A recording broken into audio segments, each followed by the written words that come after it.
Hi everyone. So welcome to this channel Tarot Station by Siddhi. So today we'll talk about the topic what your birth chart says about your hidden powers. Okay? हमेशा हमें लगता है कि हम क्यों born हुए, हमारे hidden powers क्या है, लाइक हम कैसे जो हम चाहते हैं वो पाए या मतलब कुछ करना चाहते हैं, कुछ अचीव करें, तो वो ऐसे कहाँ पे चार्ट में हमें दिख सकता है कि वो हमारा हिडन शक्ति कहाँ है. ठीक है. So do you ever feel like you were born with a gift but you just can't explain it? Your birth chart may hold the answer. In this video, I'll reveal the exact placement in your horoscope that shows your hidden spiritual or psychic power and how you can unlock it. Okay? So, मैं इसमें ना focus करूंगी 12th house, 8th house and Rahu Ketu axis. Okay, so let's go.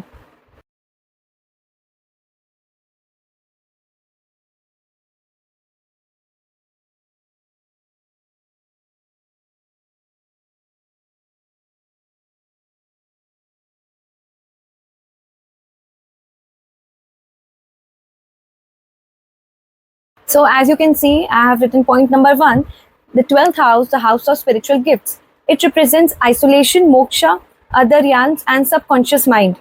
Hidden powers, astral travel, vivid dreams. Then mediumship, spiritual downloads.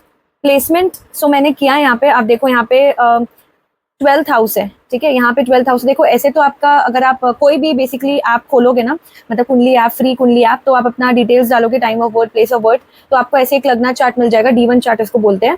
ठीक है, तो यहाँ 1 2 3 या कुछ भी लिखा हो सकता है नंबर, लेकिन हाउसेस फिक्स रहते हैं. मैं ये हर वीडियो में बोलती हूँ. अगर आप न्यू हो इस चैनल में तो जरूर मेरे ओल्ड वीडियोज भी देखे जाके, सो दैट आपको और नॉलेज गेन हो. ठीक है, तो अगर जैसे किसी का 12th हाउस में मून प्लेस्ड हो, ठीक है, यहाँ पे MO लिखा हो, आप देखना, तो वो पता है बहुत ज्यादा साइकिक होता है. वो इंसान साइकिक मतलब उसकी इंट्यूशन पावर बहुत अच्छी होती है. उसको खुद के बारे में भी पहले ही पता चल जाता है, फैमिली के बारे में कि ये होने वाला है. कई बार वो अपनी मन की नहीं सुनता. ठीक है, अब वो बहुत स्ट्रॉन्ग ड्रीमर रहता है कि जैसे होता है ना कि कुछ होने वाला रहता है तो उसको सपने में दिख जाता है. Okay, now let's move forward to, अगर यहाँ पे 12th हाउस में केतु लिखा है, KE, ठीक है, KE लिखा है, तो बेसिकली वो इंसान ना पास्ट लाइफ सिद्धीज करके आता है एंड स्पिरिचुअल डिटैचमेंट, जिसको हम लोग मतलब डिकोड में कर रही हूँ. अगर यहाँ पे वीनस लिखा है, ठीक है, वीनस, VE, देन वो ना इंट्यूटिव हीलर रहता है थ्रू लव और आर्ट्स. ठीक है, मतलब कहीं ना कहीं जैसे ड्राइंग हुआ या फिर कुछ भी डांस के फॉर्म में हुआ. ठीक है, तो एक हर चीज का एक सिंबोलॉजी होता है, सिंबल होता है, तो वो वैसे इंट्यूटिव बन जाता है.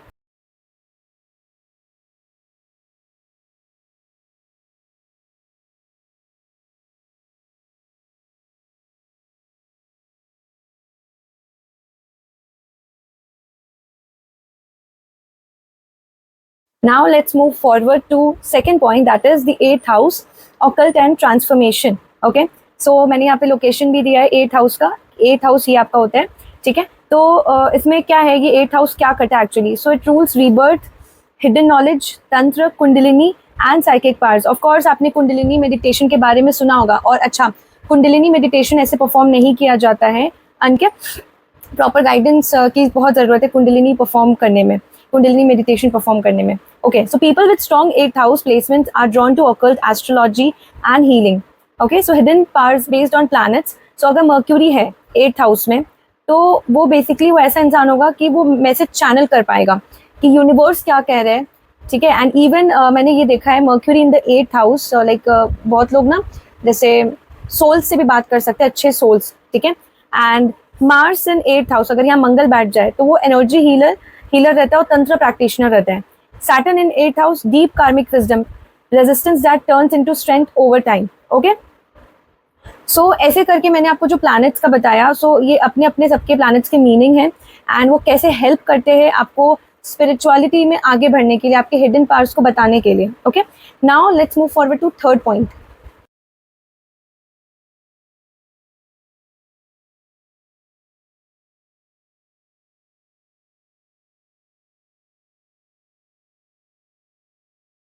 Okay, so third point is Rahu Ketu axis, your karmic destiny and gift.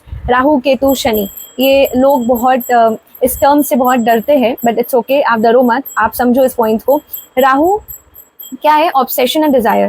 Ketu past life mastery. Okay, so hidden power based on axis. Rahu in 12th house, अगर राहु यहाँ प्लेस्ड हो, आर्य लिखा हो, और केतु अगर 6th हाउस में हो, ठीक है, केतु क्योंकि ऑब्वियसली वो ऐसे ही, अगर फॉर एग्जाम्पल अगर राहु आपका यहाँ है तो केतु यहाँ होगा, वो ऐसे ही प्लेसमेंट होता है राहु केतु का. So they may fear the mundane, dream work, past life recall. Rahu in 12th house and Ketu in 6th. ठीक है, मतलब ये ना स्पिरिचुअलिटी की तरफ बहुत ज्यादा इंक्लाइंड रहते हैं. If Rahu in 8th house, अगर राहु 8th हाउस में हो और केतु इन 2nd, जैसे अभी मैंने कहा, सो इनका क्या होता है ना, psychic powers with intense transformation. ठीक है, dealing with the death, rebirth and healing. तो इनका ये वाला चीज, ये सिम्टम्स बेसिकली देखा गया है, या ये पैटर्न देखा गया है. राहु इन 4th हाउस, मतलब यहाँ अगर आर्य लिखा हो, या फिर केतु इन 10th हाउस, क्योंकि एक दूसरे के एक्सेस में रहते हैं. So powerful emotional intuition. So wherever Ketu sits, hidden skills you have already mastered before. ठीक है, केतु जहाँ भी बैठता, अभी जैसे मैंने ना पीछे एक वीडियो बनाया था 4th हाउस में केतु हो, तो आपने उस हाउस का, जैसे 4th हाउस मैंने आपको बताया था उस वीडियो में कि वो मदर का रहता है, घर का रहता है, तो आपने ना उस बेसिकली उस पर्टिकुलर हाउस में आपने मास्टर कर लिया है. ठीक है, कोई आपके पिछले कोई जन्म में. Okay, so now let's move forward to section number 4, point number 4, signs and degrees to watch.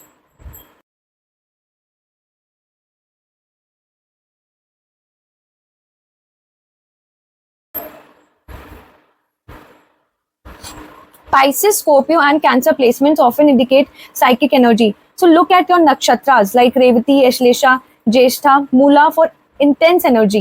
Okay? And now अब मेन सबसे इस वीडियो का या इस बेसिकली आप जो देख रहे हो इतने देर से कि कैसे प्लेसमेंट है, अब मेन पॉइंट आता है कि how to activate your gift. आप अपना ये जो बेसिकली टॉपिक ही बना था, अब उसको एक्टिवेट कैसे किया जाए. So let's see. So tips to unblock spiritual power. Meditate during Amavasya and Purnima. आप मेडिटेशन कर सकते हो अमावस्या एंड पूर्णिमा के दौरान. Chant mantras related to your ruling planet. आप जो भी प्लैनेट से रूल कर रहे हो, वो कैसे पता चलेगा, वो ऑब्वियसली आप अपना पर्सनल चार्ट दिखवा सकते हो.